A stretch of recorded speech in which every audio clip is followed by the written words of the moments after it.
Cody Rhodes kicked off SmackDown, stepping into the ring to address his potential opponent for WrestleMania. The American Nightmare ran through a list of top contenders, gauging the crowd's reaction before shifting his focus to Solo Sikoa. However, before he could say much, Drew McIntyre interrupted. The Scottish Warrior made it clear that Rhodes was overlooking him as a legitimate WrestleMania challenger. The two briefly exchanged words, comparing their accolades, but before tensions could escalate, Tama Tonga and Jacob Fatu arrived. That's when Jacob Fatu made a bold statement, vowing to bring the title back home to the Bloodline, where he believed it rightfully belonged. Just as the tension in the ring reached its peak, the Titantron lit up, showing Solo Sikoa arriving backstage. Now, Sikoa, who had silently walked out of SmackDown weeks ago, returned last week by blindsiding Cody Rhodes. But now it seemed that Jacob Fatu wasn't entirely on board with Solo's recent actions. As Rhodes and Fatu stood face to face, the Samoan werewolf abruptly stopped, stating that he would be the first to speak with Solo. He had family business to settle.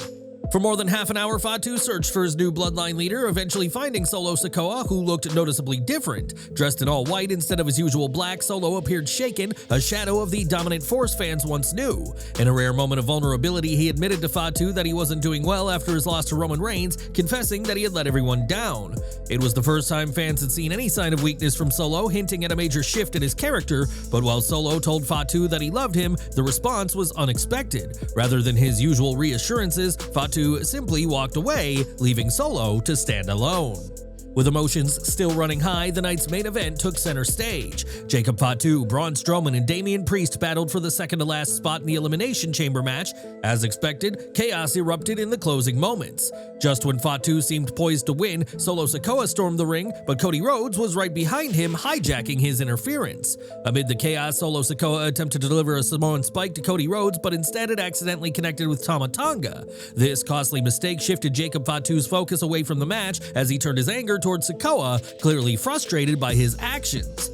This distraction allowed Damian Priest to capitalize, taking out Fatu, while Cody delivered a brutal counterattack on Solo in an act of revenge. In the end, Priest pinned Braun Strowman to secure his spot in Toronto, while Rhodes extended a handshake to Priest, acknowledging their temporary alliance. While Priest undoubtedly benefited from Cody's involvement, the fallout was far more severe for Solo Sikoa. Once again, he had let Jacob Fatu down. With tension continuing to build, the writing is on the wall. A rift between Solo and Fatu seems inevitable. Could this be the beginning of the end for the new Bloodline? Let us know your thoughts in the comments. Before CM Punk and Seth Rollins clash on the grandest stage of them all, they're making a stop in Gunther's territory, and they're coming for his World Heavyweight Championship. WWE has officially announced through its German social media channels that Gunther will defend his title in 2 high-stakes steel cage matches next month. Rollins is set to step inside the cage against the Ring General in Dortmund and Hanover, Germany, while CM Punk will get his opportunity in Vienna, Austria on March 29th. With WrestleMania 41 on the horizon, will WWE allow any of these 3 top superstars to take a loss? How do you think WWE will book these matches? Share your predictions in the comments.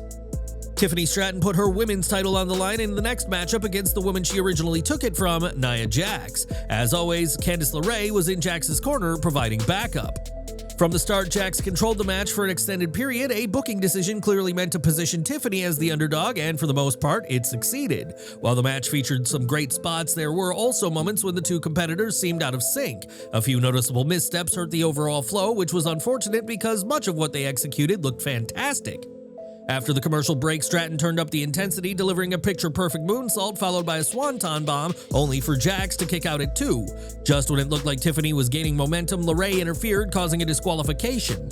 Jax didn't seem to mind, and she continued her attack on the champion until Trish Stratus stormed in to make the save. However, Jax overpowered both women before officials finally intervened. Then, as Jax and LeRae were leaving, Charlotte Flair made a surprise appearance. She stepped into the ring and loomed over the battered champion before casually grabbing a steel chair and taking a seat. Smirking, she taunted Tiffany with, "Sit up if you can, Tiffy."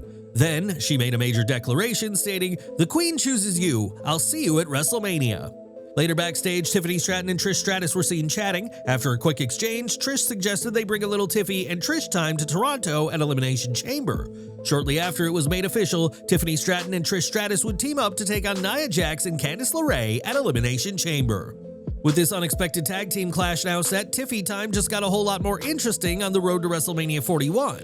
The big question now is, why did Charlotte Flair choose Tiffany Stratton?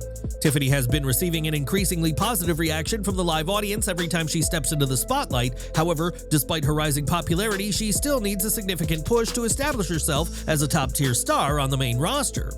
On the other hand, Charlotte Flair is not only a multi-time women's champion, but also one of the most celebrated and widely recognized female superstars in WWE history. Pitting Flair against Stratton on the grandest stage of them all appears to be a well-calculated move to elevate Stratton's status in the company. The alternative for Flair would have been challenging WWE Raw's Women's World Champion Rhea Ripley. However, the likely reason she chose Stratton instead is that she's already battled the Eradicator twice at WrestleMania. Their first showdown happened at WrestleMania 36, where Flair defeated Ripley to capture the NXT Women's Championship. 3 years later at WrestleMania 39, Ripley evened the score by dethroning Flair to win the SmackDown Women's Championship. Since they have already shared two high-profile WrestleMania encounters, WWE may have opted for a fresh matchup this year, booking Flair against Stratton rather than revisiting another Flair versus Ripley clash. Now the anticipation is building. Can Tiffany successfully defend her title, or will Flair add yet another championship to her already historic resume? If Stratton manages to overcome the Queen, she'll firmly establish herself as a dominant champion on the Showcase of the Immortals this year. Ultimately, this matchup seems designed to propel the 25-year-old rising star into the spotlight in a major way. The animosity between Kevin Owens and Sami Zayn has reached a boiling point following Owens' brutal assault on Raw. Delivering a devastating package piledriver, Owens left his former tag team partners stretchered out of the arena, intensifying their already bitter feud. In his first public statement since the attack, Zayn took to Twitter to address his condition, revealing that he's suffering from nerve damage and has no clear timeline for his return.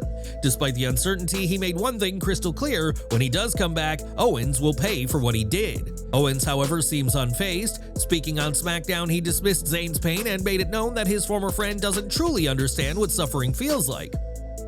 "I'm not doing good because I was backstabbed. My heart was broken by 3 of my brothers," Owens declared, referencing the betrayal he feels from Cody Rhodes, Randy Orton, and now Zayn. "Sami thinks he knows real pain. He has no idea, but I'll show him."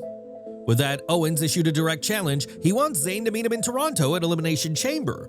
Their history is filled with betrayals, but this time the stakes feel more personal than ever. Zayn has accused Owens of trying to end his career, while Owens believes Zayn abandoned him at the Royal Rumble. This is no longer just about competition, it's war. With Zayn's injury status still uncertain, the question remains, will he make his way to Toronto and accept Owens' challenge? Drop your thoughts in the comments. Naomi secured a major victory on this week's episode of SmackDown, defeating Chelsea Green to qualify for the Women's Elimination Chamber match. While Naomi now has her sights set on a potential title opportunity at WrestleMania, her tactics during the match left Green absolutely livid. During a pivotal moment in the match, Green was standing on the apron when Naomi, with her opponent's head trapped between her legs, decided to pull the star's trunks until they were firmly wedgied in the most unflattering manner. This unexpected move threw Green off her game, allowing Naomi to capitalize. Following the match, the Women's United States Champion erupted with outrage, demanding that Naomi face consequences for what she deemed an unsportsmanlike act. Taking to social media, Green even reposted a fan's video of the incident, calling for Naomi to be banished from the United States. While the reasoning behind Naomi's unexpected tactic remains unclear, it undeniably proved effective. The distraction was enough to shake Green, allowing Naomi to take control and ultimately seal the victory. With her win, Naomi now advances to the Elimination Chamber, where a victory could punch her ticket to a championship match at WrestleMania. The mystery surrounding Jade Cargill's brutal backstage attack has just taken an unexpected twist. During a backstage segment, WWE General Manager Nick Aldis confronted Bianca Belair and Naomi with newly discovered footage from the night Cargill was found unconscious atop a wrecked car. The shocking clip revealed Liv Morgan and Raquel Rodriguez walking away from the scene, immediately casting suspicion on their involvement. However, the footage stopped short of confirming whether they were truly responsible or simply in the wrong place at the wrong time. Frustration was evident on Belair's face, while Naomi didn't hold back. She was convinced that Liv and Raquel were behind the attack. Meanwhile, Aldis remained tight-lipped about WWE's next course of action, adding to the uncertainty. Interestingly, Naomi's behavior seemed somewhat suspicious, raising the possibility that Liv and Raquel might not actually be the real attackers. Instead, Naomi could be trying to divert attention away from herself, subtly hinting at a deeper twist in the storyline on this week's SmackDown. As for Cargill, she's been training at the WWE Performance Center in recent weeks, fueling rumors of a potential WrestleMania 41 return. With WWE reportedly considering 2 possible names for the big reveal, the suspense surrounding this mystery is only intensifying. It's only been a few weeks since The Miz made the move to SmackDown and he's already making his presence felt. Meanwhile, LA Knight has been laser-focused on reclaiming the United States Championship ever since losing it to Shinsuke Nakamura.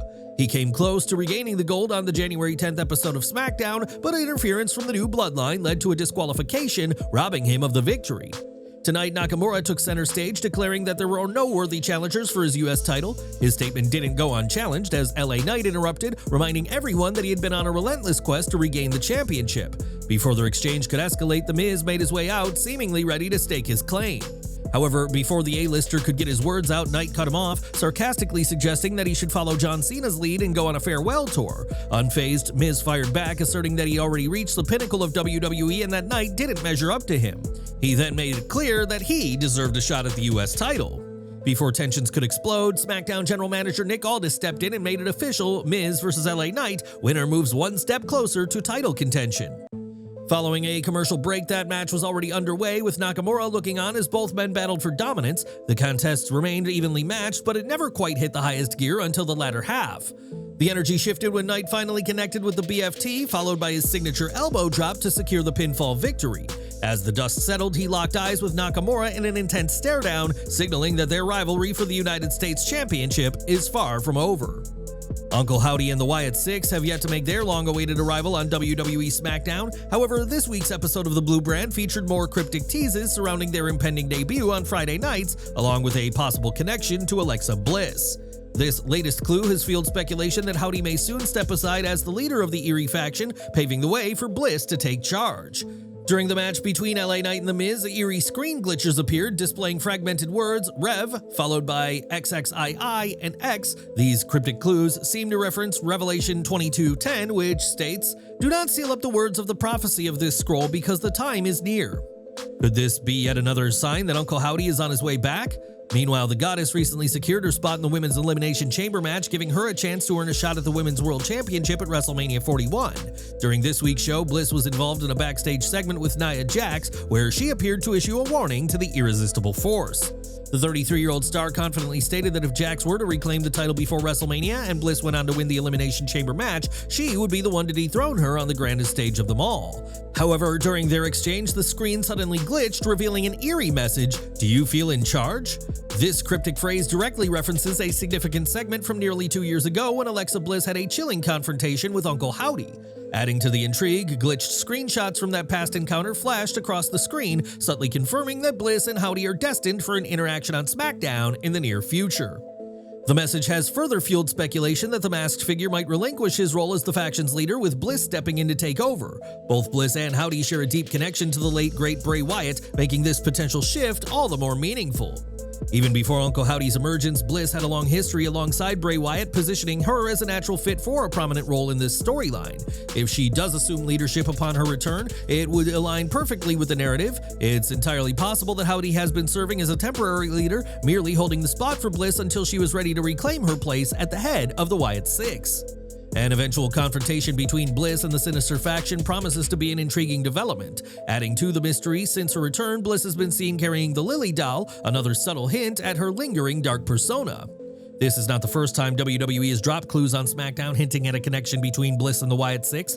On the SmackDown following Royal Rumble, another glitch appeared during Alexa Bliss and Candice LeRae's Elimination Chamber qualifying match, which Bliss ultimately won. With multiple eerie signs pointing towards an inevitable showdown, all signs indicate that WWE is building toward a major confrontation between Bliss and Uncle Howdy in the near future, likely on an upcoming Friday night episode of SmackDown. Michelle McCool is finally getting the recognition many fans have been waiting for. She's officially headed to the WWE Hall of Fame. During an appearance on ESPN's Get Up, Triple H confirmed that McCool will be inducted as part of the WWE Hall of Fame class of 2025, making her the second inductee after Triple H himself. But what made the announcement even more special was the way it unfolded. Triple H recalled how The Undertaker and Shawn Michaels once surprised him at a WWE Office event to inform him of his own Hall of Fame induction. While it was an incredible moment, he admitted that he also felt like they were getting one over on him in good fun. Turning the tables, Triple H took the opportunity to return the favor, this time with McCool as the recipient of the surprise. He looked at her and made the announcement she never saw coming: "Michelle, WrestleMania season's upon us, which means Hall of Fame season is upon us, but I would like to tell you right now, you're being inducted into the Hall of Fame." Even The Undertaker, who rarely posts on social media, made an exception for his wife's career-defining moment. His message alone spoke volumes about how much this meant. McCool's Hall of Fame induction is long overdue, but now the question remains, will LayCool get their moment together, or will McCool take the stage solo? Either way, WrestleMania weekend just got even bigger. With The Undertaker already in her corner and Triple H delivering the news in grand fashion, one thing's for sure, the Hall of Fame class just got a serious dose of flawless. Up next, Los Garza squared off against the Motor City Machine Guns in a high-energy tag team showdown. As expected, the action was fast-paced right from the opening bell. After about a minute of intense back-and-forth action, the show cut to a commercial break. When we returned, MCMG had regained control after Los Garzas initially started strong. Both teams showcased their incredible speed, seamless teamwork, and impressive agility, executing several well-coordinated double-team maneuvers throughout the match. While Angel and Berto put up a strong fight, Chris Sabin and Alex Shelley ultimately proved to be the superior duo on this night. With a decisive victory in hand, MCMG now looks poised to shift their focus toward reclaiming the tag team titles in the near future. At the 2025 Royal Rumble, the Street Profits shocked the WWE Universe by turning heel, launching a vicious attack on the Motor City Machine Guns, and then taking out the tag team champions DIY. After weeks of silence, Angelo Dawkins and Montez Ford finally broke their silence this week. On SmackDown, the Street Profits made their intentions crystal clear. Shedding their old mindset of keeping things friendly, they declared that their past approach had failed them. Calling out the top teams in the division, they put everyone on notice and unveiled their new, ruthless attitude. One of the key points they emphasized was their frustration. 5 long years without championship gold. The last time the Street Profits held the tag team titles was in 2020, and that drought has fueled their anger and ultimately led to their shocking betrayal. Now they've thrown themselves into the title picture, making it clear that their goal is to dethrone DIY and reclaim their place at the top of the division. The Undertaker holds great respect for many of today's WWE superstars, particularly John Cena and CM Punk. In an interview with CBS Sports, the Phenom expressed that John Cena's retirement tour is well-earned given his immense contributions to WWE over the years. While he doesn't believe every wrestler should receive a farewell tour, he feels Cena has rightfully earned this honor through years of dedication and hard work. Furthermore, The Undertaker suggested that such retirement tours could eventually become the norm for select superstars as they approach the end of their careers. The dead man also named CM Punk as someone deserving of a similar farewell, stating, "I would say CM Punk is probably one." However, it's worth noting that CM Punk has previously made it clear that he has no plans for a retirement tour like Cena's. What are your thoughts on The Undertaker's remarks? Share your opinions in the comments below. Josh Alexander's final TNA Impact match aired on February 13th, where he faced Eric Young in an emotional farewell bout. With his contract officially expiring on February 14th, one of the hottest free agents in professional wrestling is now reportedly on his way to AEW.